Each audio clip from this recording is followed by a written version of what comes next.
10, 9. You want answers? I want the truth! Get ready for two guys who can't handle the truth. I want the truth! You can't handle the truth! But we can. Dave Palumbo, Chris Aceto. RxMuscle.com presents Heavy Muscle Radio. Watch out! Welcome to another episode of Heavy Muscle Radio. I'm Dave Palumbo, and I'm joined, as always, by the technician Chris Aceto on this August 12th, 2019 evening. And Chris, we are inching closer to the Mr. Olympia weekend. I understand all the VIP tickets are sold, but I think that they still have plenty of other seats available. You know, the seats that probably are much more affordable for most people out there. So, guys, go to the Mr. Olympia website and buy your tickets. Don't wait till the last minute because you won't get good seats. I've gotten stuck with some bad seats before that I had to buy. So if you go quickly, there's still some good seats available. You're not going to get the VIP, though. How come, you ever noticed that there's always some people that are right in the front row, Chris, like that are not even ahead of the judges in the seats that you and I have no access to whatsoever? Like Arnold will sit there, The Rock, Ron Norman. Who gets those seats? Curly Top. He's always in the Curly Top. How come we're behind the judges and ahead of the judges are the best seats? I don't understand it. Yeah. No, I don't know. It's always, you know what, there's nothing like watching the Mr. Olympia in a really, really good seat because it's exciting. You can see why the judges are generally calling who they're calling, and more shadow of a doubt is the first call out at the Olympia, because ultimately somebody gets left out and people go like, whoa. And ultimately somebody who you expect to get called and start in the middle is, you know, moved over to the end or the edge, which means, you know, so-and-so who we all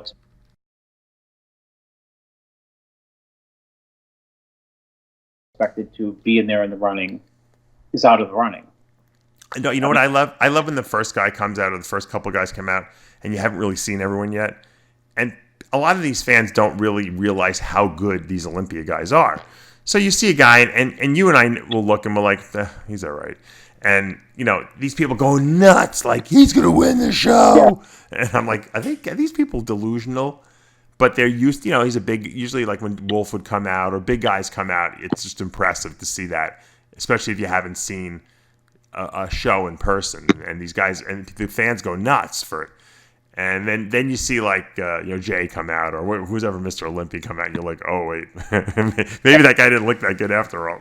And then the guy comes out in the lineup and you don't even remember, you can't even see him in the lineup because he's like completely lost. But when he walked out himself, you know, and because he was one of the first people to come out and everyone's all excited about it, he looked impressive, you know? Yeah.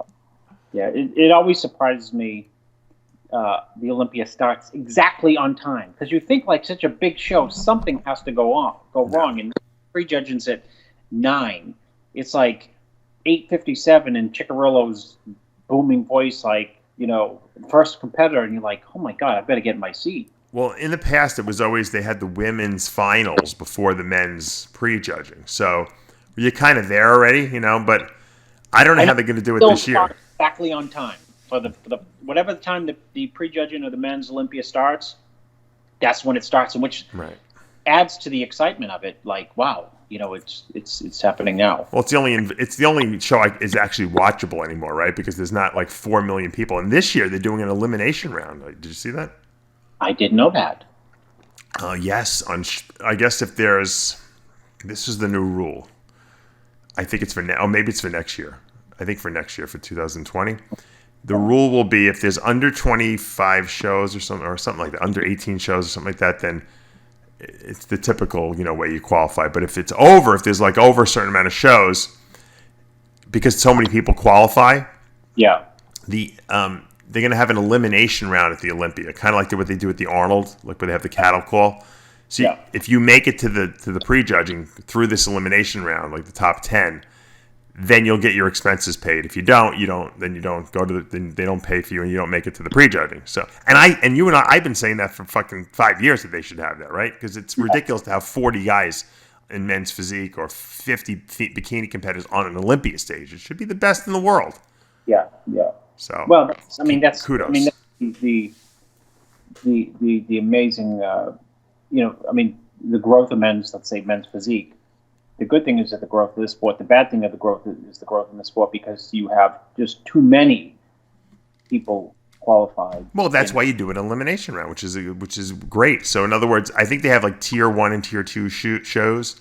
If you win a tier 1 show, you automatically qualify for the prejudging. If you win a tier 2 show, then you qualify to go to the Olympia, but on your own expenses. And then if you make it past that preliminary round into the prejudging round, then they'll reimburse you, which is great. That's great. It's, you get rewarded for what you achieve, essentially.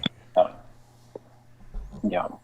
I think it was a good move on the part of AMI. This way, it makes it so that, hey, look, you don't want to get rid of shows, so I think it's a good move. And then, of course, you still have the point system as well, and the point system is the same, works the same way.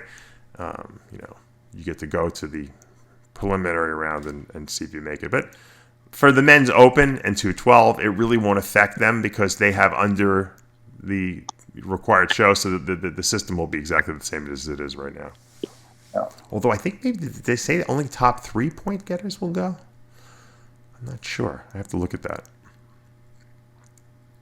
I'm glad they're making some changes. It's good.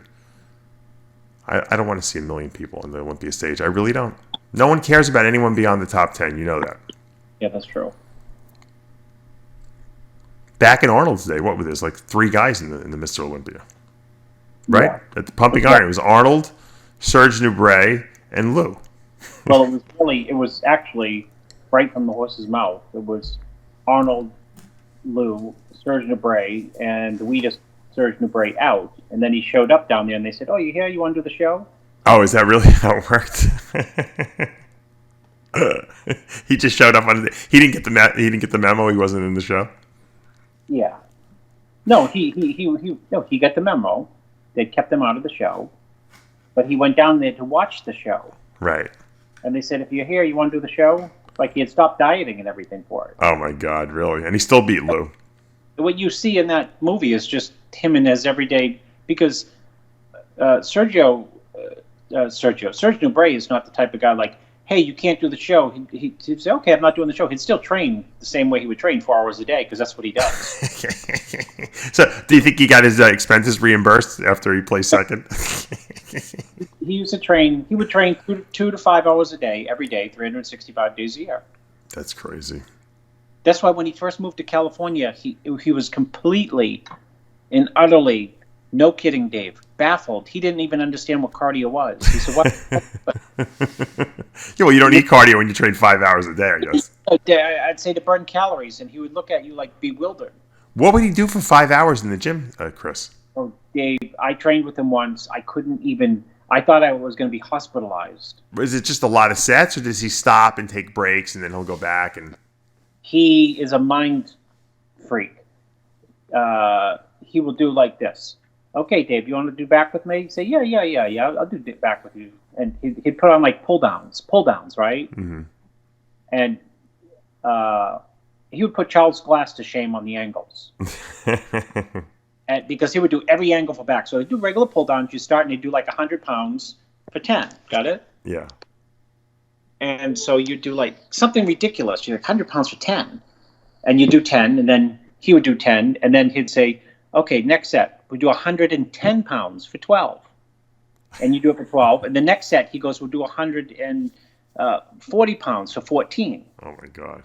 And then you do 140, and you start to feel a little bit. And then he'd say, okay, 160 pounds for 16. And then you do that. And then he'd move the weight up to like 190 for like 18 reps. Oh, my God. And the next one would be 200 for 20. Dave, it was, I can remember to this day thinking I have to call the hospital the next day. Because you can't just do that after never doing it. You have to kind of build up to that, don't you? He said, nobody can do my workouts because he said, quote, nobody can do my workouts because I invented them. Well, it's because he's been doing it for so long. You can't just start out doing his workouts. You have to kind of work. I mean, I'm sure if you did it for a couple of weeks with him, you probably would have either been dead or you probably would have, built up some endurance. Do you know how much food you can eat after that workout? Much of that? Did you say he only ate one meal a day?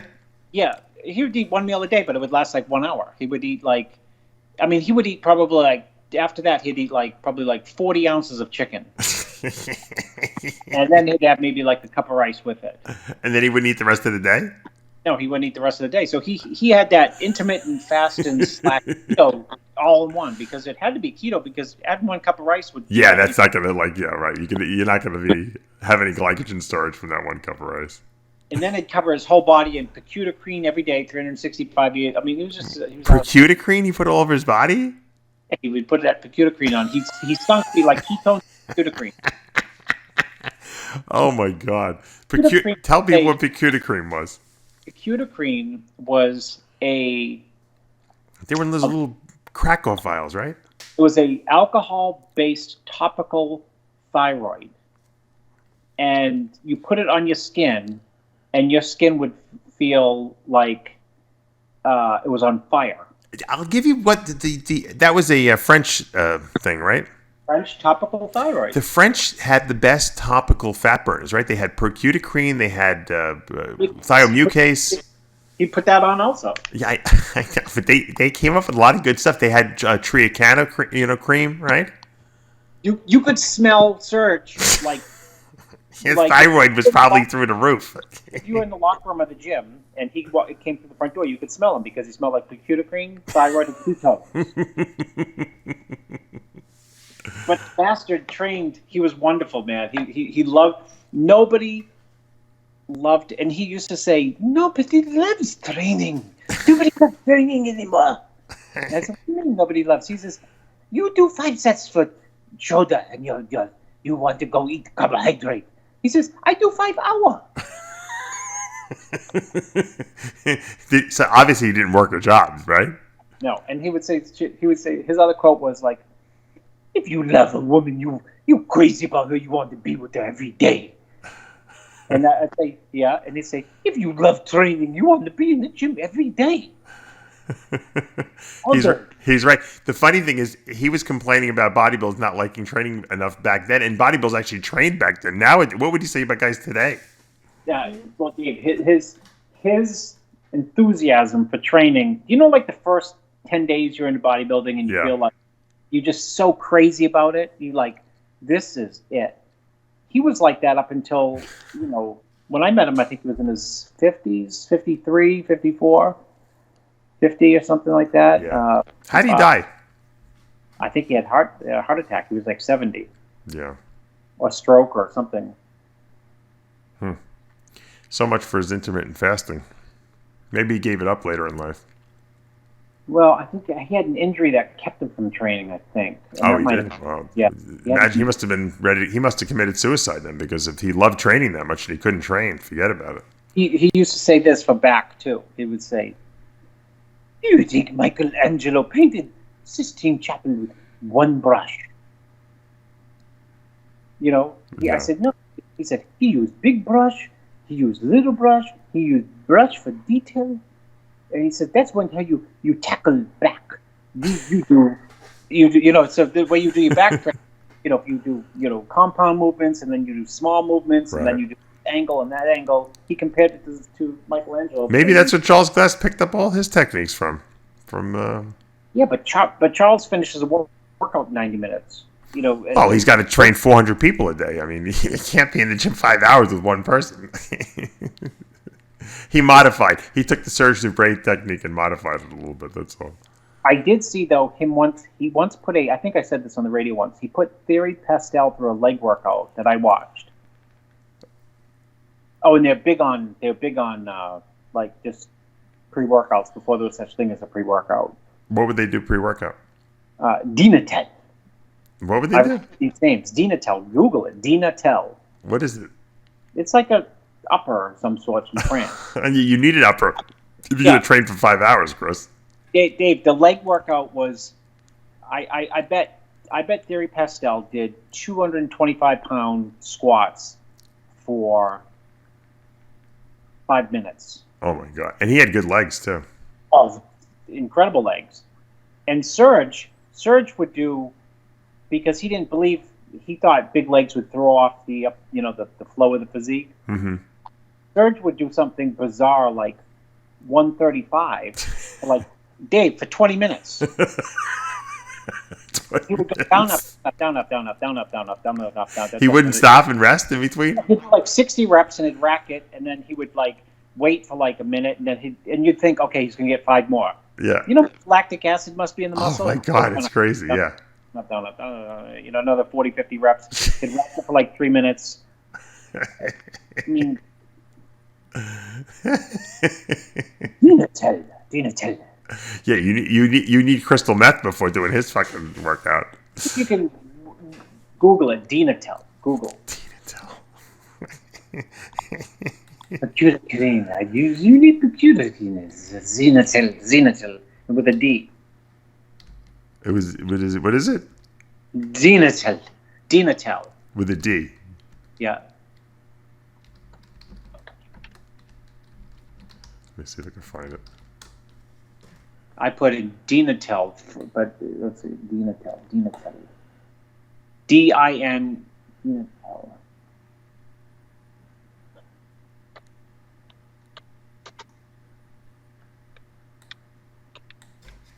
You're probably just pronouncing it the way he sounded like he was saying it.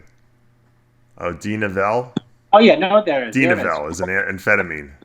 Dianavel. D-amphetamine, that's what it is. Look at it. It's an amphetamine, yeah. Dinatel. They give it for attention deficit disorder. Who's taking crystal meth by prescription? I'll tell you, the French have the best steroids. I mean, if you remember, Masteron is from France, except they used to call it Permestrol in France, right? Yep. It was a French steroid. Parabolin? I think it was you're right. Parabolin was a French steroid too. Absolutely. They had the best steroids too, the best drugs. They had all the thyroid drugs there, which people were afraid to take back in the 80s and 90s. You know, they got bigger. You know, when people realized that they worked. Serge Nubret. He had problems with the IFBB, right? He was always getting kicked out, wasn't he? Yeah, he started his own federation. I never really, WABBA. Or, oh, that's right, WABBA, yeah. Didn't Sergio Oliva Jr., didn't Sergio Oliva go up to that WABBA for a while? Yeah, yes, he did. And do you know who was the benefactor of WABBA? No. I can't believe you don't know this. Not Bob Grushin. No. Paco Rabanne. Who? Paco Rabanne. Who's Paco Rabanne? Why does that sound familiar? One of the biggest designers in history. Oh, he was financing it? Yeah. Oh. That they used to give out real, when the checks cleared, but they would sometimes just about some prize money. You know who knows Paco Rabanne? I'm pretty sure. Who? Sergio Oliva Jr., because when he was a little kid, I think he might have told me the story. Oh, his father introduced him because he won the WABBA universe a couple times? His father was involved in WABBA, and Paco would go to the shows. That's funny. That's really funny. Oh, my God. But Paco Rabanne was probably gay or something like that and probably into men's bodybuilding. The original schmo. Look up the net worth of Paco Rabanne. What's the net worth? Is Paco Rabanne, the brand, still around? I'm sure. I think it was. I remember wearing a cologne by Paco Rabanne years ago. What was it called? Paco Rabanne, I think it was called. Rabanne, I don't know, something like that. The Cutacrene. Yeah, that should be a new scent for bodybuilders. Boston Light fucking wear it. Perfume. There you go, Paco Rabanne perfume. But Boston Light's going to hear this. He's going to be rubbing fucking percutacrine all over himself now before he goes to the gym. Net worth. Paco Rabanne, let's see. He's the highest paid fashion designer. Oh, he is, really? I didn't even know that. 85 years, let's see, 85 years old. That's when this was, he can't be still alive. He was schmoing out like Blackman back then. Okay, look it's been a tough year for fashion designer, but at least he has his millions of dollars to ease the pain.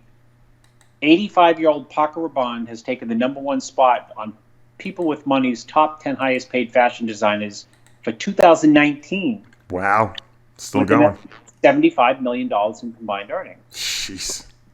You should try to get him on the show, Dave. Yeah, we should. I wonder what happened to WABBA. I wonder how come it faltered. Maybe Paco or Bunch try to rape someone. I don't know. Try to rape Sergio. Go on. You know, I had this car, this minivan, you know, I had bought, or leased, I should say, about a year and a half ago. And the speakers in the car, the surround sound speakers, have tons of static in them. Like, it sounds like sparks almost. And then the camera freezes. So the cabin camera, if you want to look in the back to see what the kids are doing. And the entertainment center freezes. So we brought it back, and they swapped out the control center there, or the control unit, whatever, which was like $3,000 a unit. Obviously, it's under warranty. And then I drive out of there, and a day later, it's making the same fucking sounds, and it's freezing up again. So I call them up, and I bring them back in. So I waste basically 3 whole days of my life at Honda. It's like a 45-minute ride from my house. So it's a lot of driving. And they're basically like, we don't really know what it is. We think it's a software update. They think it's a glitch. I said, they're working on an update. I said, hold on a second. If it's a software glitch, how come it's only happening in some cars and not others? I don't believe that. I'm like, well, we don't really know what's wrong. So when I got back to my office, I said to my wife, I'm going to write a letter to Honda. So I wrote one of my, like a Sal Palumbo letter, like my father would write. Very nice, because I like the people there. I said, I love the people, love the service, love the car. The car doesn't work. I said, I have the highest lease of any, potential Honda you can buy, because I wanted the top of the line minivan. And one of the, benefits of having a top of the line minivan is that you have an entertainment center, and you have an in-car, camera system. I said, it doesn't work. I said, so why should I be paying, $700 a month for a minivan, a Honda minivan at that doesn't work? I said, I love the car, but I'd like the car to work the way it's supposed to. I said, what would you suggest? What are your solutions? I was very kind. It wasn't a mean letter or anything like that. Then the mean letter was going to come next. So within 10 minutes, I got a phone call with the dumb sales guy who I used originally. Not that it was his fault that the car didn't work, but he's just a dummy. And he said to me, he goes, what's going on? So I tell him the whole story. Go back over the whole story, but the thing doesn't work, and it freezes up, and they told me that there's no solution in sight. I said, JB, it's not like they're telling me wait 2 weeks and we'll fix it. They're like saying we don't even know if we can fix it. So, he's like, we're going to get you in a new car. I said, all right. So they leased me a new car. They gave me it was a 2019, the same one, basically. It actually looks a little nicer. And they gave me the same deal. So I went and picked it up today. I was there for like 4 hours. So I've basically just lost 4 days of my life over this stupid car, but I got a new car out of it. So I guess your father would say, he'd be proud. He'd be proud. Your writing skills. He would say you're very persuasive. You should have been a lawyer. Maybe you should have been a pro player. I have a correction. It was Chris Cormier, not Sergio Oliva Jr. Chris Cormier. Oh, okay. Chris was, I think, 20 or so, had some type of dealing with Paco, because Chris told me Paco might have gave him money to prep for a show, or... Oh, that's funny. Well, Paco should still be giving money out. He's got plenty of money. Bodybuilders don't need a hell of a lot of money to get ready for bodybuilding shows. He made, what, $85 million, they said? Last year, $75 million. He can throw a few bucks, come on, towards the bodybuilders. Maybe Sergio Oliva Jr. should go to Paco Rabanne and say, look, you remember my dad? He fucking was winning the WABBA show back in the day. Sure, how about sponsoring me? Nostalgia. Yeah. So I got the new car. Yeah. And I don't think my wife thought that I was going to get the car. I don't think that she thought they were going to even respond to me. I think she was in shock, because usually she's dismissive of, like, when I do stuff like that, she's like, it's like whatever, and we were both pretty shocked that they called so quickly. I mean, it was. I said, because they know in this day and age, it's all you have to be aware of social media. You have to be aware of what if they would have said "fuck you" to me? Basically, there's nothing we can do about it. And I went online and started doing one of my normal videos. You know, that would hurt their business. They did the right thing. They did the right thing. It was a lemon anyway. They have the lemon law. I think 3 times something doesn't work major in the car, and it's considered a lemon. I mean, you can. So, I didn't invoke the lemon law, but I could have. Then I had guys who delivered. We bought baby furniture, because we had the baby coming in like 2 weeks. Mm-hmm. So we bought this furniture from Wayfair. Have you bought anything from them? They know me on a bird. Oh, they do. So you bought a lot of stuff. It's great. I mean, you buy the stuff online. They have everything. They deliver it to your house. You got to pay the tariffs though, because it's all made in China. Every bit of it. Oh, really? I didn't know that. I think mine said Thailand on it actually, but no, it's actually a lot of it is made in Vietnam.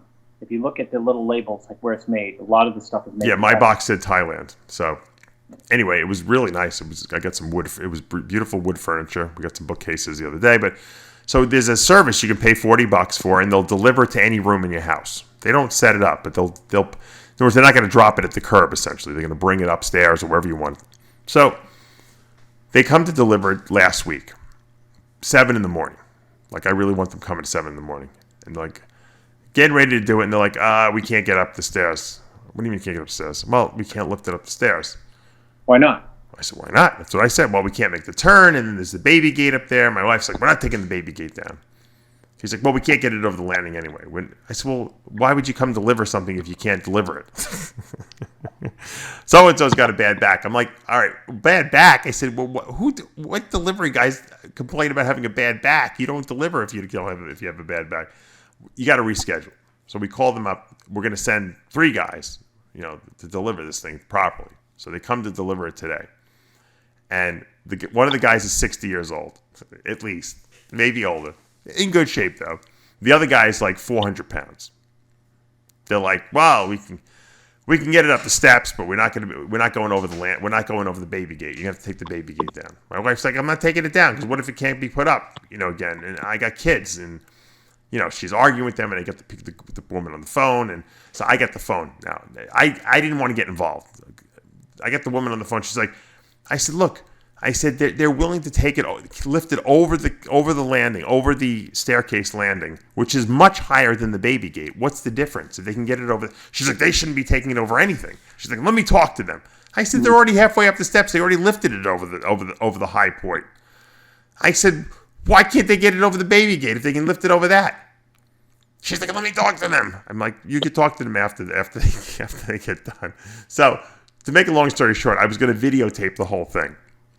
But my wife broke down and she's like, all right, just take the baby gate down. So we took the baby gate down and they brought it in. Because you know what? She knew what was coming. She knew I was going to scream at the woman because I hate people when they're illogical. And I was going to be like, take the fucking shit back. That's what I was ready to do.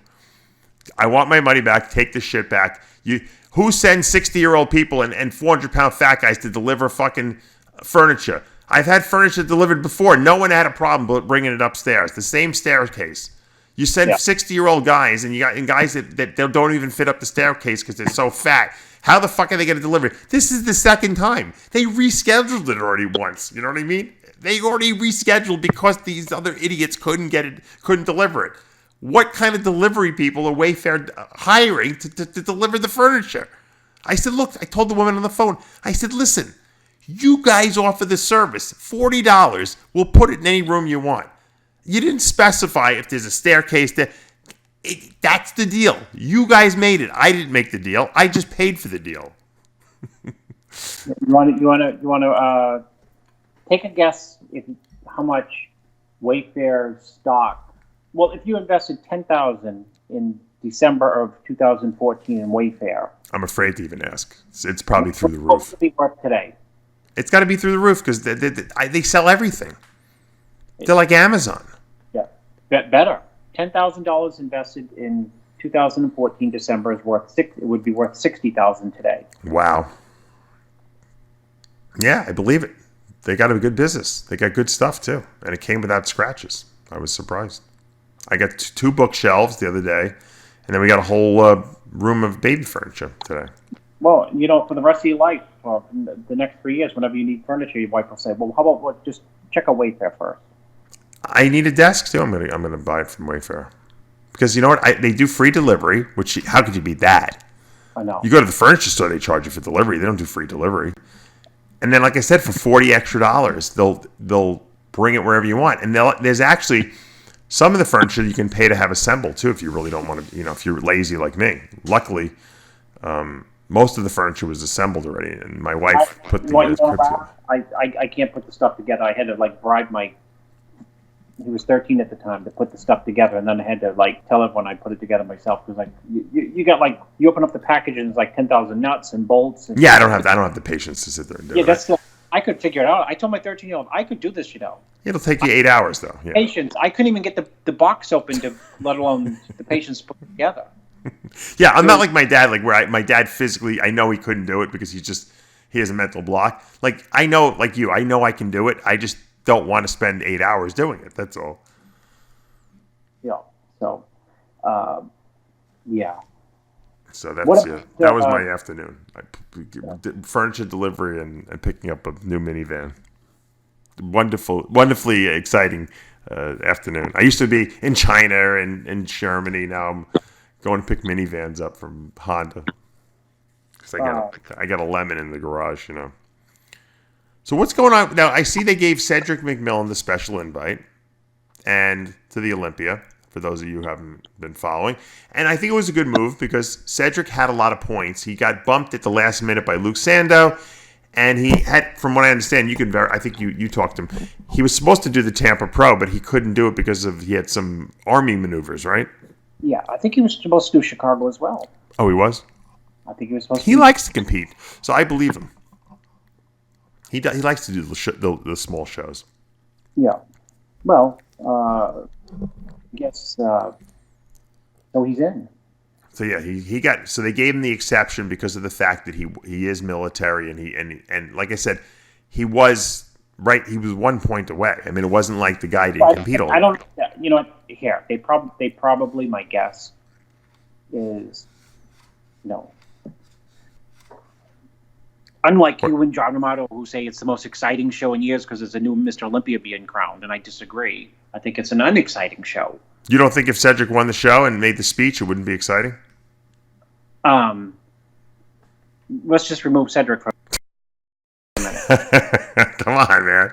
No. Let's remove Cedric because it's been said that it's going to be the most exciting shows in years, and I said without the current Mr. Olympia, without Phil Heath, hasn't lost in 7 years with the exception of last year, without Ramy, without Josh Lenotowitz, the list goes on, right? Well, I think the two people that we really want to see the most would be Shawn Rhoden and Phil Heath. I mean, those were the superstars. We're still going to have Rulli and Brandon and William, but the guys we wanted to see are not going to be there, right? Yeah, I agree. So, I mean, Phil is still on the fence. We haven't got a definitive answer from him. I told you my prediction in Pittsburgh is that he's in. You think he's in? Yeah, I predicted that way before. So why is he waiting so long to make the announcement? I don't know. Maybe he wants to do Arnold did announce the day before the show in 1980. Right. And they didn't bring Sergio Bray in to the day before the show in 1980. That's true. Maybe Phil will just show up and say, I'm going to watch it. And then they're like, hey, you want to jump in? All right. Yeah. Why not? I mean, it's his right to make it. I think Mr. Olympia should be able to jump in the last minute if he wants. I think if you're the Olympia champ, you don't have to give them notice. That's my. I don't think Phil needs to make an announcement. I think he can show up the day before and says I'm ready, and if he's ready and wants to do the show, I think he should be allowed to compete because, after all, there is a rule, or I don't know if it's written or unwritten. I mean, it seems like there's a rule that if you're Mr. Olympia, you can compete forever. You can, but I think you still have to sign a contract, though.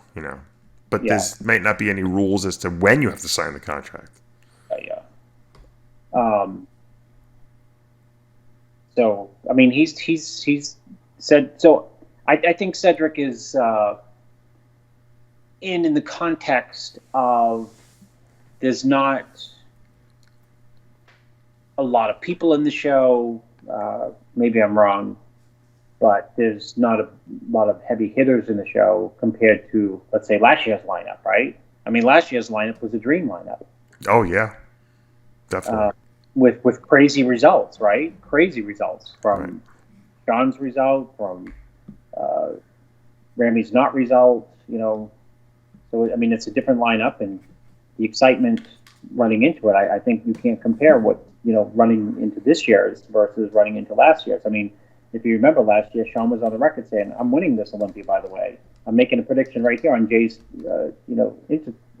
internet television show, whatever he's got, JTV, that I am predicting that I will be Mr. Olympia. And I mean, that was bold in the sense that Shawn keeps to himself and doesn't make those type of predictions. Yeah, definitely. He felt something inside, and he responded to it. It was good. I think the fact that he stated it really also, sometimes when you put it out there, it becomes more of a reality too. Because now you're not just thinking it. Now you're actually putting it in words. Yeah. Words have energy, and they do things, they move things, and he's not just saying it ridiculously. He believed it. Jay has made a statement or on his show about supporting Shawn Rhoden. Well, I think he supports him because I think he has some kind of kinship with him. I don't know what it is, but I don't know if it's a friendship or, he likes him or they're both Mr. Olympia, obviously. They have that in common. Oh, he's the irony is he's the ambassador of the show in which he's not being there. Jay is the ambassador of the show in which Shawn is not competing. Well, I hear there's a Shawn Rhoden petition out now that someone had asked me to sign, but I didn't sign any petitions because I don't think that they're going to allow Shawn back into the show. Do you think that there is a possibility that AMI would buckle and let him in? Well, I think it's more interesting that the ambassador to the show has made a statement that he supports Shawn Rhoden. Well, yeah, but he didn't say anything about I want to see him in the Olympia or I think he should be in the Olympia. Jay's very cautious about how he words what he says. If Jay don't want to be controversial, he don't need to say Jack. Why is he? Yeah, I think he supports Shawn in the sense that he believes he's friends with Shawn and he wants to see his friend cleared and able to compete. I mean, that's how I took that statement from Jay. I didn't take it as Jay saying I think he's innocent or I think that AMI made a bad decision. I think he's just saying I support Shawn no matter what, and that's because he's friends with him. Obviously, that's what a friend does for a friend. I mean, if I got in trouble or you got in trouble, I would say the same thing and you would say the same thing because we're friends with each other. I would support you because I wouldn't want to see anything bad happen to you. That wouldn't be necessarily. I wouldn't be making a judgment call on whether you were guilty or not. I would just be saying, look, I'm friends with Chris. I support him. But it's the ambassador and being paid. Well, maybe he thinks it counts for something. I don't know. I don't think there's any way in hell, clear of the case being dismissed before the Olympia that Shawn's going to be allowed back in that show. I'm just saying that the news of the week was that 4-time Mr. Olympia, the guy with the most credibility in the sport, has come out and said, guys, remember Shawn has came out with a statement, a very strong statement. He's said that he's 100% innocent. I support Shawn. He's the ambassador to the show. It's not like Samir Bannout saying it. Mr. Olympia's got nothing to do with the show. Well, where do you think that's gonna go? The fact that Jay said he supported him. I think it's. I don't necessarily know where it's going to go. I just think it's very newsworthy. Well, it's newsworthy only if it's going to have an impact on something, don't you think? No, because I think it's newsworthy from the guy that's being paid to be the ambassador of the show, who's come out to say, "Hey guys, people are running the show have removed Shawn from the show, but I back Shawn." If you're the ambassador to the show, you say things like, "Well, why didn't he go on record and say, hey, you know what? I think it's a mistake for them to take him out of the show. Why didn't he go? That would have been to me backing me. What he said was just like, I'm friends with Shawn. I hope he's fine. I mean, that's the way I interpret it. If he would have said, you know what? I support Shawn Rhoden, and I believe that Shawn Rhoden should be in that Olympia, regardless of what happened, because he's still innocent until proven guilty. That's what Jay should have said. That would have been way more impactful. What he should have said. What he said is what he said. And what he did not say is, I support AMI. He said, I support Shawn Rhoden. What he did not say is, I should support AMI. He also didn't say that Shawn was guilty. I mean, it was innocent. So, but I believe that he probably thinks he is. But the point is that you got to put the words out there. We just said, Shawn said, I'm going to be Mr. Olympia. Jay, I would have liked to see Jay said, I want Shawn back in the Olympia. I'm the Olympia ambassador, and I'd love to see Shawn in the show. Maybe AMI should reconsider. That would have been very impactful because Jay's words carry a lot of weight in our industry. I think what Jay said carries a lot of weight. I think that it's very supportive of Shawn, and I think it's big news. Yeah, well, maybe I'll get Jay on the show. I'd like to ask him some further questions about that. Because I have a question about hiring people. Okay. Because when I'm a landlord, you have to go through people. when you're a landlord, you have to have people fill out an application. Yeah. And of course, people can lie on the application. You got to check references and blah blah blah blah blah. But if you were hiring people, right, would you hire Jay? Absolutely. Although I probably couldn't afford to pay him, but yeah, I'd hire him definitely. Would you hire Rhoden's accuser? I don't know her. Well, if she filled out an application. Well, you're saying she lied on a mortgage application? If she's paying the mortgage for the last 10 years, then she obviously proved that she's a good payer. So have you ever been, if you did a background check, you would have red flags on her. But she would, you know what? I sent you the case. They were cleared on appeal. So I don't, they never were convicted and had to pay any fines. So they were convicted, but go ahead. Well, yeah, but they overturned the decision on appeal. On the restitution. Right. Well, that's a big deal. Because it was a technicality. They were supposed to let them know within 90 days that you have to pay the restitution, and they let the court they let them know that after 90 days that they would have to pay the restitution. Look, if a kid robbed a convenience store when he was a kid and stole some candy, does that mean you can never trust him to work in a bank, later in life? Because no, but if an adult, if you're hiring for Species Nutrition and people handling your money, your stuff, right? You have them fill out an application. But they didn't. But you know what? But these people. But they didn't steal money. These people didn't steal money. They did steal money. No, they didn't steal money. They got a mortgage for their house, Chris. No, you don't know if they stole money or not, Dave. They didn't, because that wasn't the charge. The charge was lying on a mortgage application. Did the husband go to jail? I don't know. I don't think he did. Okay. I think he did. From what I understand, he didn't. But I don't know. So I'm not going to even comment. I don't know.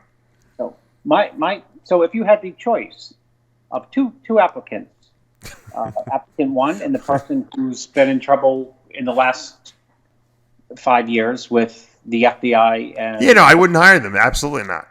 Hey, credibility. Right. That's all. Yeah. Because that's the real world, Dave. Yeah. Well, I mean, if you want to talk about the case, we can talk about the case. I know you're dying to talk about the case. No, we don't really know anything. My belief. I'm going to give you my feeling on the case. Because I don't know what happened. That's why I won't go on record and say I think, because I don't know. I wasn't there. I think that it's all going to come down to these text messages. What the text messages between the two of them are. Because I think that everything in today's world can be settled on text messages. It's like we have this like a paper trail 10 miles long on people's relationships with each other because they text, and they think because they delete the text, they disappear. But you and I know that that's not the case. They still exist in cyberspace. So we'll find out if they had a relationship, if there was any pre-existing. We'll see what the texts were between the two of them. And that's going to tell the story whether they had a consensual relationship or they had a professional relationship that went too far, with one of them. And that's, I think really that's going to, don't you think that's going to determine the case? What else could? It's his word versus hers. We know there's DNA evidence, so we know that there was some kind of something went on in that room. So, was it consensual or was it not? That's the whole case. I think the text will tell everything. And we don't know what they are because we haven't seen them. Have you seen them? I haven't seen them. I just see the articles online that her husband went to jail. But forget that. The bottom line is they both were texting each other at some point. It's what is important is, let me put it right out there. What is important is that there's been this idea floated, and I don't know if it's true or not. And if it's true, then shame on people, and if it's not true, shame on Shawn. But it's been floated out there that that they needed money, or that it was a setup by the husband and the girl. I don't know if that's true or not, but it's been floated out there. And, you Google their names, and the husband and the girl and the husband's family have been in trouble with the law. I don't buy it. There's no shakedown. There's no shakedown, though. She didn't say, hey, if you don't pay me, I'm going to have you arrested. She went and had him arrested. You know what, Dave? There's nothing to buy. The fact is that she and her husband and the husband's family have all been in trouble with the law. Yeah. Well, let's see what the text messages say. No, I understand. You can create a scenario around anything like that. I mean, if you want to, but it doesn't mean it's true. You're just creating a scenario. That's why I'm not speculating on what happened. I'll speculate. It's silly to speculate because you don't know unless you have evidence that I'm not aware of that you've seen. The flip side is Shawn has not been in trouble with the law. Hasn't got a speeding ticket. So that might mean nothing. It might mean nothing. But it might mean something. It could mean something. I just go back to this. If I came across an application for somebody to work for me, and I see Jay's application and Shawn's application, I see, oh, this person you arrested? Okay. I just say, okay, maybe this person's questionable. Right. You'd have to hear the rest of the evidence, and what evidence exists out there that we know of. Text messages. That's going to be your case right there. Don't you think? Don't you think if there was a consensual relationship, you would see some flirting in text messages? Well, if there were a lot of text messages on their behalf, you'd probably see that floated around in this. You probably have seen it leaked or something already somewhere. No, I don't think so. I think that the evidence is. I'm sure Shawn's lawyer told him not to say anything or release anything, and I'm sure her lawyer said wait for trial. But I know that the cops downloaded her whole phone, and I'm sure they got all of Shawn's text messages as well. So that's going to tell the story. It's going to paint the picture that we don't know. What was their relationship behind closed doors, behind when they were texting each other? You can't delete that. That's there. It's a paper trail. It's a story. It's going to tell a story. And that's the story that the jury is going to hear. And I don't know what the story is because I don't know what they were texting each other. I've heard both sides. I've heard people say, oh, Shawn's got texts where they were showing that they had a consensual relationship. And I heard the other side who said, no, there's nothing there. There's nothing whatsoever. So, a matter of fact, that Shawn was texting her after it happened, asking if everything was okay. So we don't even know if what happened. It's such speculation at this point. It's he said, she said, and that's why I feel bad for Shawn because, he's unfortunately when you get arrested for rape, you are really guilty until proven innocent. Yeah. Isn't that really the case? Because there's a stigma on you, and it's a shame if he is innocent that stigma has been placed on him. Yeah, no. The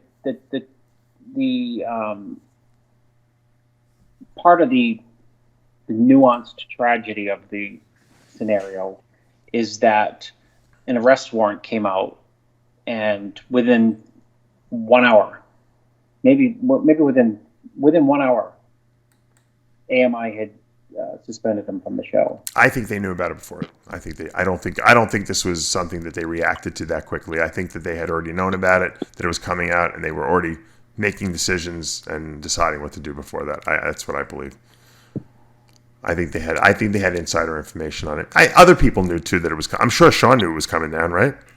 He had to have. No, he did not know there was an arrest warrant. Go ahead. He didn't know that he was going to be arrested.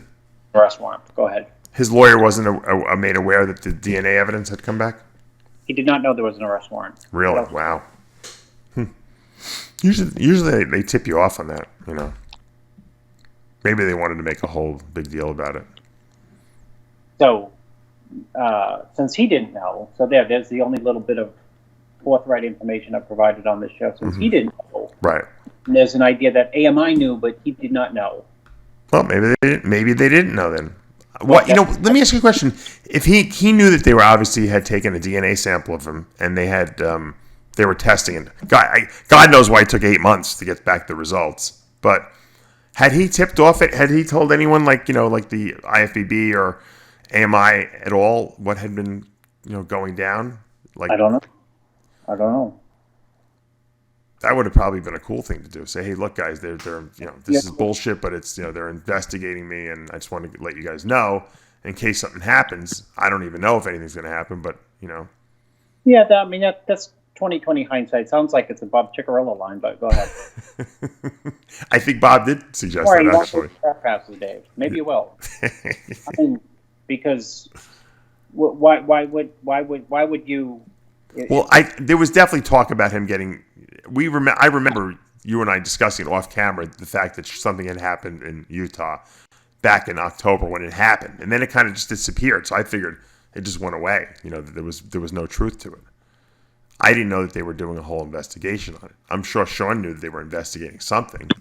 Well, you never know when you're being investigated to what length the investigation is. Right. You would think after a time that it's just it's gone away or something like that. So that blows a hole in the idea of, well, maybe Shawn should have given people a call and look, if you're being investigated for something and you think you're innocent, or you think that there's no charges going to be filed whatsoever, because I already gave you that one little bit of information. That's the only information I've given up is no, he did not know.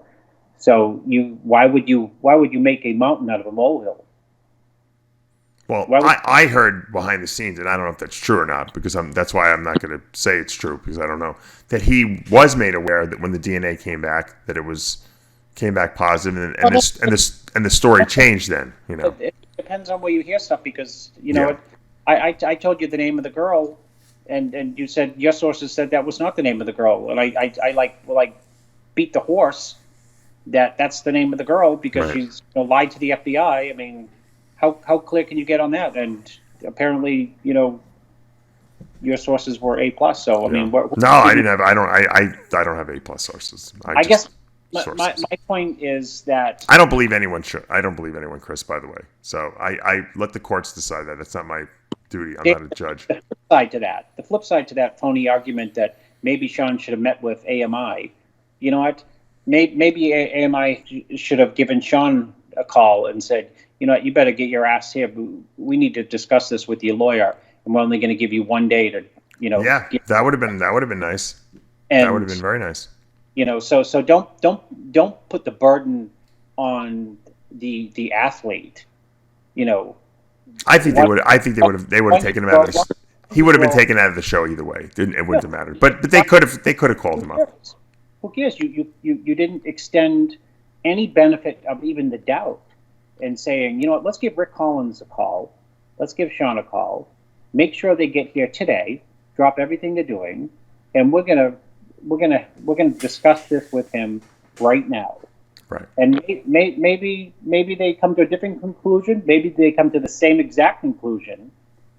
But if they come to that conclusion, we've taken Shawn Rhoden out of the show. They can say, you know what? We even sat Shawn Rhoden and his lawyer down and listened to what they had to say, and we disagreed with it. Yeah. And although we respect Shawn's plea to be in the show and Rick's plea to be in the show, we disagree with it. We made a judgment. We listened to what he had to say. We extended that. It's our show. End of story. But it hits like TMZ in the news, and they're like, oh my goodness, he's out of the show. Yeah. There was never going to be a popular decision on that, unfortunately. That's the way I see it. There's a right way. You know what?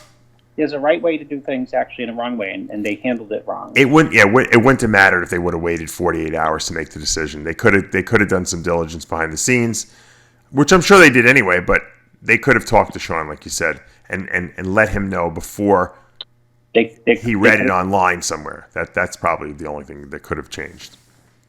They could have spoken to Rick without Shawn. They could have spoke to them together. They could have spoken to them on Skype, or they could have spoke to them in person. I'm surprised they didn't call Rick, but maybe they didn't know Rick was his lawyer at the time. Had Shawn hired him at that point? You know what? Maybe if you pick up, you send an email or pick up a phone and say, "Who was your lawyer?" Yeah. Well, look, there's like I said, there's this petition going around to get Shawn back in the show. I mean, what if you had to make a guess? Do you think it's going to have any impact whatsoever on AMI's decision? I think AMI based this decision on a lot of ways to cover their ass, more politically than financially. Right, and do you blame them? I mean, they're well, you know, they have a boss who is had to testify with regards to catch and tell stories on porn stars and Playboy bunnies, you know, banging presidents. So, you know, anytime you get those type of seedy stories conflated with another seedy story, seedy, I mean, dirty story of a top athlete allegedly raping a woman, then it blows the lid off your standing in so many different, you know, rooms.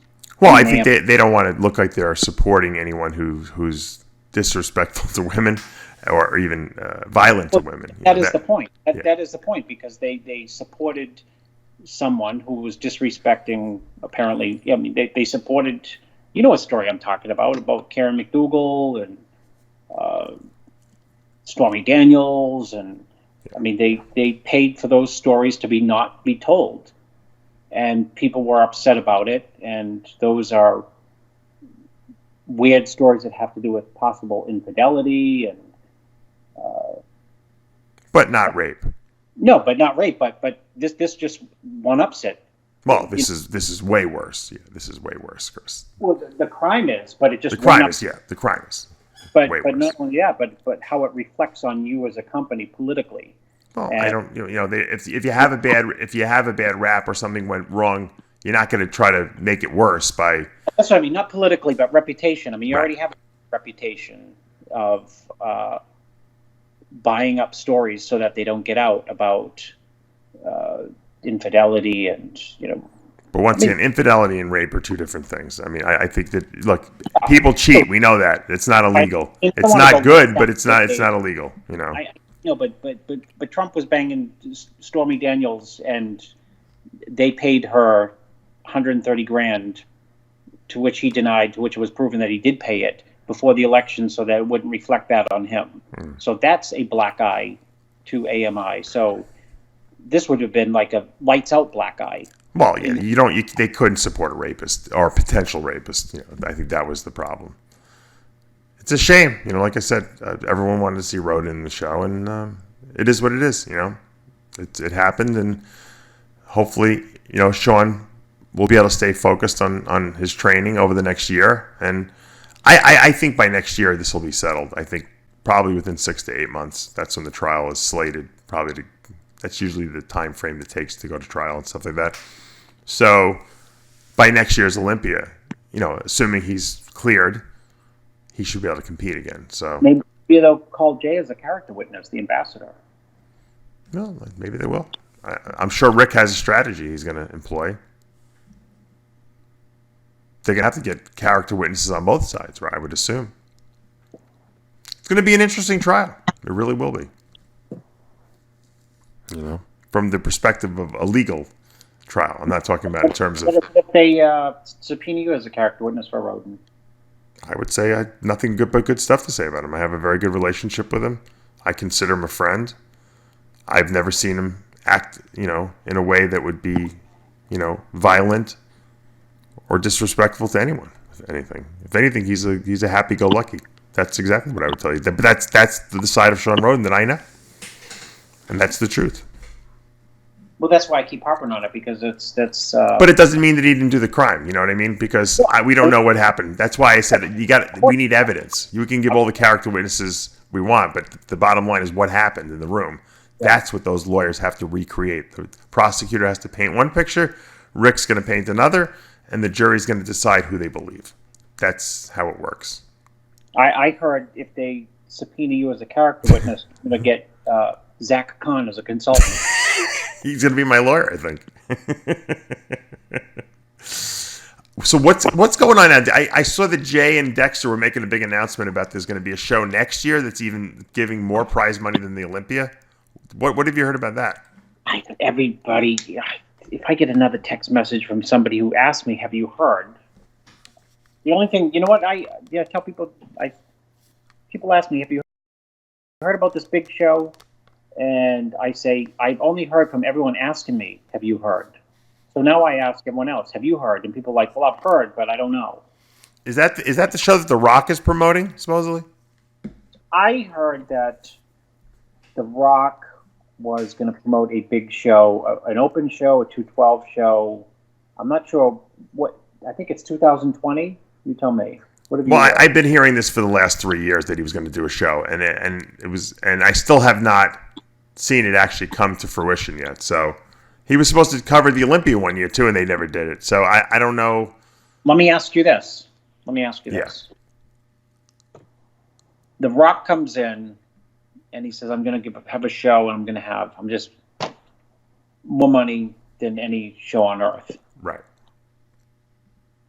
Does it become the most important show on earth? No, the Mr. Olympia will always be the title that's the most important. But it's nice if there's more prize money out there. I think if The Rock held a show where first prize was more than the Olympia would have to raise the prize money the following year. Don't you think? Where are they going to get it from? Well, they got a great sponsor this year. Wings of Strength has put up $1 million. Yeah, but first, I mean, $1 million in a budget like they cost to run that show. Holy smokes! Flights and food. Well, they have other sponsors too. I mean, yeah. I mean, $1 million is not a lot of money. Yeah. You know, for a show like that, right? Well, it's not chump change either. I mean, if you know. I don't know. I think the Olympia title is maybe if The Rock because of the prestige. Also, maybe if The Rock brings in some serious money from sponsors and they like the return that they get on the sponsorship, maybe those sponsors will then also sponsor the Olympia. You ever think? I mean, it could translate into more mainstream sponsors coming into bodybuilding if they feel that the response that they're getting from the people who are watching the event and all that stuff is positive. I would have to believe. Yeah, well, I would believe if Rock was going to go out and do a show, then he'd want to keep all the sponsors to himself to some degree. Well, I mean, Nike doesn't have to. If Nike went in there and The Rock brought Nike in, and Nike said, "Holy mackerel, we didn't even realize bodybuilding is popular. People like to watch this stuff. This was great. Thanks." They might say, "What else? What other bodybuilding shows are there to sponsor?" Oh, yeah. Maybe we'll sponsor the Olympia and the Arnold Classic. You know, who will be the lead sponsor of the Rock show? See if you can read my mind. Just get in there and schmooze with the Rock. I don't know. This is so obvious. Well, Dave, I just, you know. Oh, Aaron? I give him $10 million, but we're spending a week in Cabo, me and my wife and him and his wife. Oh, man. I hope The Rock can bring, like, McDonald's in or something like that. That would be great. Yeah. Free cheeseburgers there for everyone, you know, in the lobby. I'll be in heaven for that one. The good thing about it, the good thing about it is that, you know, the prize money. You know, there's the good thing and the bad thing about it. The good thing about it is the prize money. The bad thing about it is Dexter Jackson means he'll compete like to 55 and win probably the first 5 shows of the Yeah, he'll win the Rock games, like, you know, the first 2 or 3 that they hold there. He'll win $1 million there a couple of years in a row. Every year at the Rock show. Yeah, Dex smells the money and he's there, you know. Dexter's smelling the money at the Olympia, dude. I'll tell you what. We didn't talk about it in Tampa, but Dexter is a long shot, but far shorter than being a long. He's a long shot to win the Olympia, but not that long. I know it sounds ridiculous.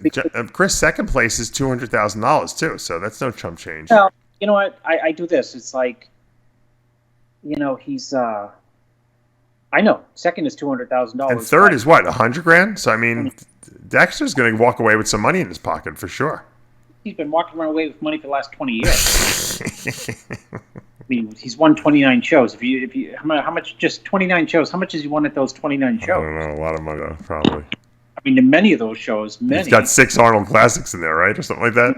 5 or 6. So, I guess people were pissed that I compared him to. Actually, I said I was more impressed with him than. Who's the Iron Horseman in baseball? I said. Oh, Cal Ripken or Lou Gehrig. Yeah, here's the reason why. How old are you, Dave? 51. What's the difference in your body between 41 and 51? Oh my God, ridiculous. So Dexter is still training and winning at 50, 49. He was winning at 49. He was winning shows at 48, winning at 47. There's a massive difference between 40 and 50 in terms of what your body can and can't do and how easy it gets hurt and, its recovery. And he's another Al Beckles, that's all. He's got the longevity genes there. Yeah. So, anyway, I want to just quickly report on, there was the San Antonio Pro this past weekend. Ricky Moten Jr. comes back after that second place. He's good. That he took to Abner Logan in Tampa, and he wins here, so he'll be clinched his Olympia spot. Congratulations to him. This Dmitry guy from Russia looked really good. He was second. I don't know if you saw the pictures. I didn't. I know. I haven't seen him, but I know Ricky Moten is. Ricky Moten's. Yeah, Ricky Moten. He's impressive. Yeah. He's underrated. Third place went to Jason Perez of Puerto Rico. Congratulations to those 3 guys. There was also a pro men's physique in San Antonio, and that was won by Collie Courtney from Texas. Congratulations to him. There was also a pro bikini event, and the pro bikini was won by Monica Ellis, another Texan. Congratulations there. So it was a good weekend over there in San Antonio. Now these just for people who don't know, anything. Just gonna ask. Yeah, the qualifications from this week and anything forward is for next year, for 2020. The Tampa Pro was the last official qualification for the 2019 Olympia weekend. So these people, I don't know. What does that mean for Ricky Moten? He was second in Tampa. I don't know if he has enough points to go to the Olympia. Oh, do they count the points from San Antonio, though, towards? No, they will not. That's for next year. So he might have enough. He competed a few times this year. I haven't looked at the point standing. It was smart from the show. I got news for you. Abner Logan should have done it too. I interviewed Abner Logan. He was a football player. I don't know if you're aware of him. Really nice guy. Yeah, you did tell me that. Played for the Bills. Tall guy, 6'1". The guy never lost a show. He's won every show. He's another Phil Heath. How many won shows? 2 amateur shows, and then he won the Nationals, his weight class at the Nationals, got his pro card, and won his pro debut. Yeah. I said, do you realize you never lost a show? Yeah, he's like, I lost an overall. I said, that doesn't count. I said, you never lost. I said, do you understand how impressive that is? Within 1 year, in 1 calendar year, he won a pro show. He started competing, and he won his pro card, and he won a pro show. Yeah, he's impressive. I saw him in Tampa. He's dangerous because he's very tall and he looks like 6'5" on stage. What a waistline! Too. Well, what happens is you see the show starts and you see the guy 6'5", and you just discount him immediately and say he's going to look lanky. Yeah, exactly. Yeah. And he doesn't. And you're going to say, well, he's because he's so tall and the limbs are so long, he's going to, he's going to fall apart in some of the poses where he's Yeah. going to look tall, and that doesn't happen. No, not at all. And, by the time Weinberger turns around, you say the guy who's 6'5" is going to win. Yep. That's exactly what happened in camp. I thought there's no way this guy. I thought Ricky Moulton would beat him because he's round and shorter, and by the time they called the last call, I said, I think the guy who's 6'5" is going to win. I think he's 6'2", but yeah, he's 6'2", but he looks like 6'5". Yeah. 1 inch. But he has. It's funny. He's tall, but he's got good legs, which is weird. Did everything. I'm telling you. Yeah. All right, I'm going to leave us with a quote of the week. Your emotions are your indicator of how your active thought blends or doesn't blend with the thought source is thinking about the same subject in that same moment. That was a tongue twister. Okay. Your emotions, so in other words, how you feel, basically, okay, will tell you if you're thinking thoughts that are good or bad, essentially. In other words, thoughts that would connect you to being a creative being or not being a creative being. So in other words, if something doesn't feel good, it's probably not a good idea to do what you're doing or think the thought that you're thinking.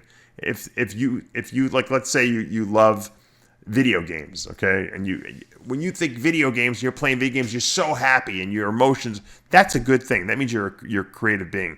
If you're doing something that you hate day in and day out and you're miserable, your emotions are basically telling you this is not what you should be doing, and you're not really going to be creating anything, good for yourself if your emotions are not good. So your emotions are basically your signals for and most people just know that. Most people call that gut feeling. When things are right or wrong. Look, I've done stuff where I said this is just not the right thing. Why am I doing this? And every single time it's only happened about 3 times in my life, but every time that I felt that, things went wrong. Terribly wrong. You know what, Dave, that applies to bodybuilding in the sense that, I know people who could have been ridiculously good bodybuilders, but they didn't have enough positive emotions about the sport, which includes shitty placings, because everyone gets shitty placings at some point, Yep. Or I don't mean like you get screwed, but just, I didn't do well this show. That happens to everybody. Versus I know some people who, and you do too, who, excelled in bodybuilding and, with great emotions, and, passion for the sport. And you'd think that I just can't believe this guy is like doing this well. Yep. Absolutely. Final question. Well, not really. I have another statement after that, but this is your final question. Should Ramy be special invited to the Olympia? No. Why?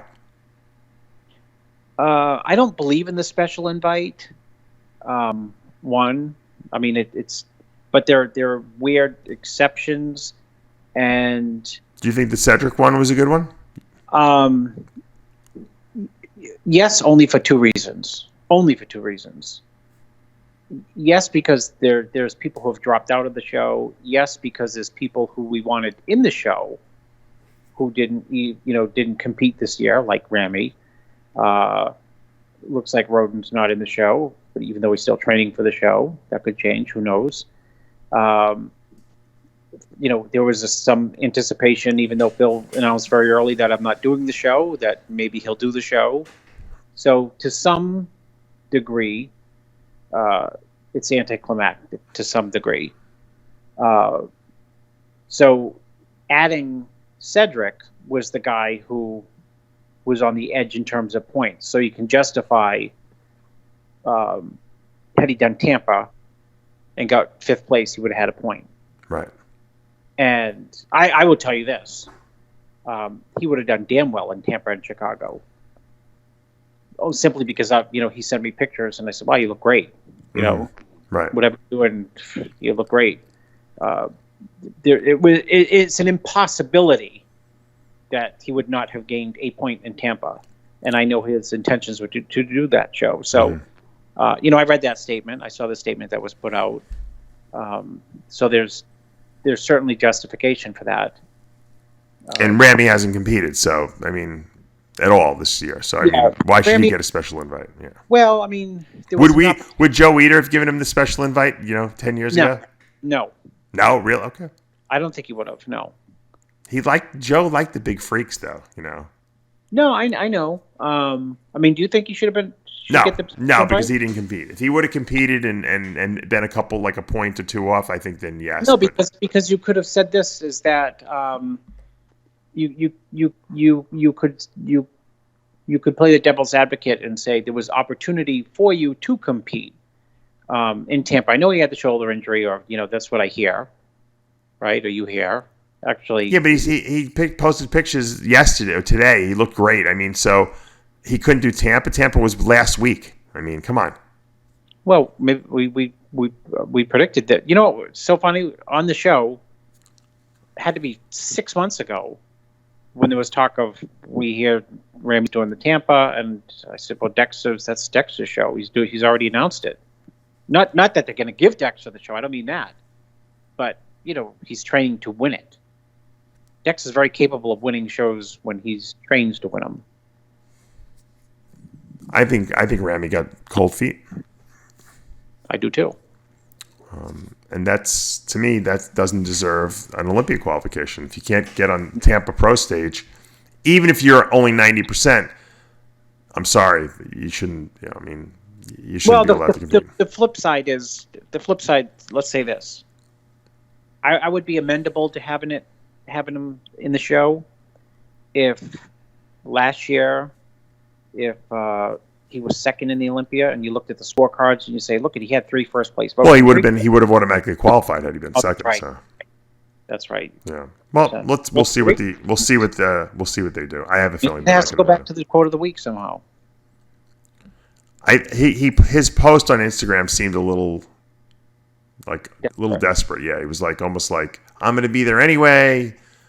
Hopefully I'll get invited. To do the show." Well, maybe there's no rule that they, it's if AMI can make a decision quickly, then they can make a decision last minute as well and say, you know what, we want him in the show last minute. Right. Well, we'll see. He's going to be there anyway. You never know. And then also some sad news. I sent you the post. That women's physique pro who competed in Tampa.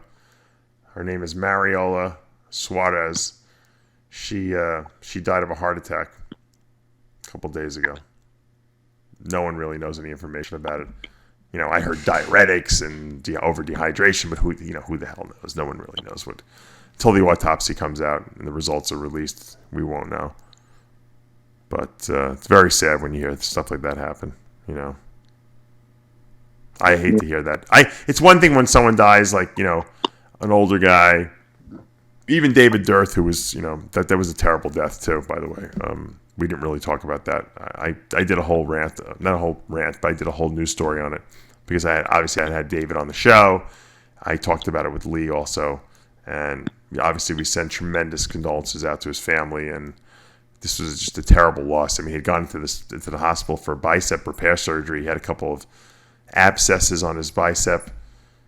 And somehow he went to heart failure. Now, I heard that his heart was not good to begin with, so I don't know what initiated that or kicked it off and caused the heart attack, but man, we lost him too young. I'm so happy I got to interview him, before he died because it's a great interview. It's a 2-parter. If anyone hasn't seen it, it's on the RxMuscle YouTube channel. You guys can check it out there, but great guy. Good, real good energy. But this Mariella girl, Suarez, what a terrible thing when you see a competitor in their prime of their career. And if it had anything to do with her competing and diuretic usage, that's even more tragic in terms of, because it could have been avoided, obviously. Well, how many people? How many people use diuretics? Tons, everyone. And then, after a show, how many people you've seen people put on just ungodly amounts of water. I've seen people put on 50 pounds of body weight in 5 days. Yeah, you go into congestive heart failure. Yeah. I saw someone once go from I've seen people eat, that's not to say diuretics aren't they are dangerous. Period. Everything is, for God's sakes, in the sport. But I've seen people also, make a weight class 176, and they were 190 10 days out, and they're 242. That's crazy. I know. 3 weeks later. Very dangerous. I tell people to stay on diuretics for a couple days after. I tell people stop eating. You know what? After a show, I say, do not go out and eat like a pig. But you know what people do? They say, no, I'll you know what though, Chris? Even just drinking drinks that have sodium in them, is going to make you hold water because your body just wants a rebound. It has so much aldosterone floating around now that's just looking for sodium and water to reabsorb. And sometimes you have to stay on a little diuretic, for a day or two just to keep that extra bloat off you. I tell people if your weight goes over 10 or 15 pounds, take another half of a Diazide if you need it. Don't worry about it. You're better off being a little underhydrated than overhydrated, at that point, because otherwise it's very uncomfortable when you gain that much. Anyways, our condolences go out to Mariella's family as well, and prayers, and hopefully that this wasn't caused by competing. I'm sure we'll keep you guys updated if an autopsy is released at all. If her family decides to contact me or something like that and tell me what happened, I'd be more than happy to go over it, especially if it was something that could have been avoided. Maybe we can prevent someone else from having any problems using something similar protocol. I don't know. I heard it was overuse of diuretics, but I don't believe it until I actually hear or read the autopsy report myself. All right, Chris, that's going to do it. We're out of time until next week. Remember, with Heavy Muscle Radio, the truth hurts. Good night, everyone.